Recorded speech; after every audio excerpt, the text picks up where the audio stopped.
Hello दोस्तों, नमस्ते, प्रणाम। आइए आप लोग के बीच में बहुत सुंदर प्यारा एक स्वर गीत गाने जा रही हूँ। रुनुकी झुनुकी ननदिया आवे रोखवा से झाँकेली हो। रुनुकी झुनुकी ननदिया आवे रोखवा से झाँकेली हो। ए भौजी टूकी भरी रोटी दे तू त भूखी या नेवारी लेती हो।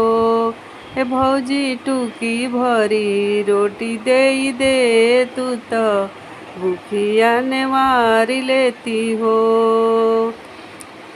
चौकी त ये ननदो फूटी गईले बेला ना त टूट गईले हो। चौकी त ये ननदो फूट गईले बेलना त टूट गईले हो। ए ननदो गेहुआ में लागी गईले घुनावा त रोटिया सपन भइले हो।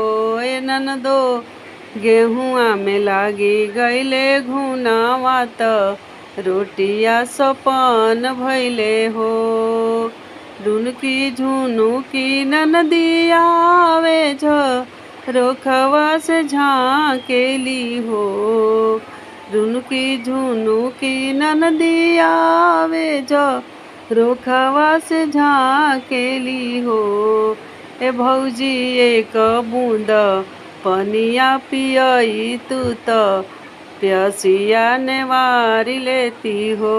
भौजी एक बूंद पनिया पियई तू पियसिया नेवारी लेती हो। भौजी एक बूंद पनिया पियई तू पियसिया बुझाई लेती हो।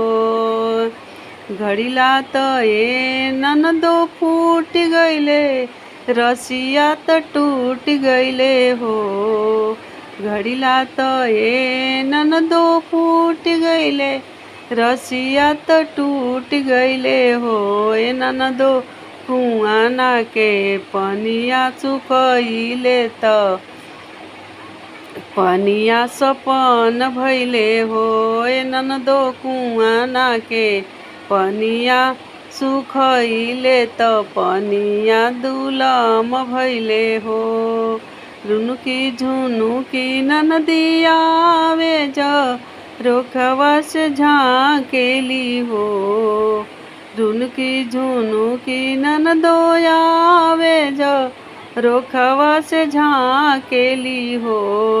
ए भौजी एक बूंद तेलावा ही दे तू त मांगिया संवारी लेती हो। ए भौजी कोसिया के तेल दे तू त मांगिया संवारी लेती हो। कोसिया त ये ननदो फूट गईले तेलावा तो बह गईले हो। कोसिया त ये ननदो टूट गईले कही त टूट गईले हो। ए ननदो सरसो में लागी गईले माहुर त तेलावा सपन भइले हो। ननदो सरिसो में लागी गईले माहुर त तेलावा दुलम भइले हो। कोसिया त ये ननदो फूटी गईले कही त टूट गईले हो। ए ननदो सरिसो में लागी गईले माहुर त तेलावा दुलम भइले हो। रुनुकी झुनुकी ननदिया आवे रोखा वास्ता केली हो। ए भौजी तनी लेक बीराना बोलई तू बीराना भेटवा कई लेती हो। तोहरो बीराना ननदो हट गईले अवरू बजरिया गईले हो।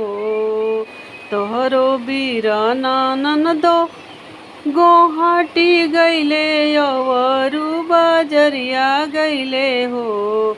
ए ननदो कहवा बीरन हम पाई, बीरन हम बोलाई त जाऊ न ससुर घरे हो।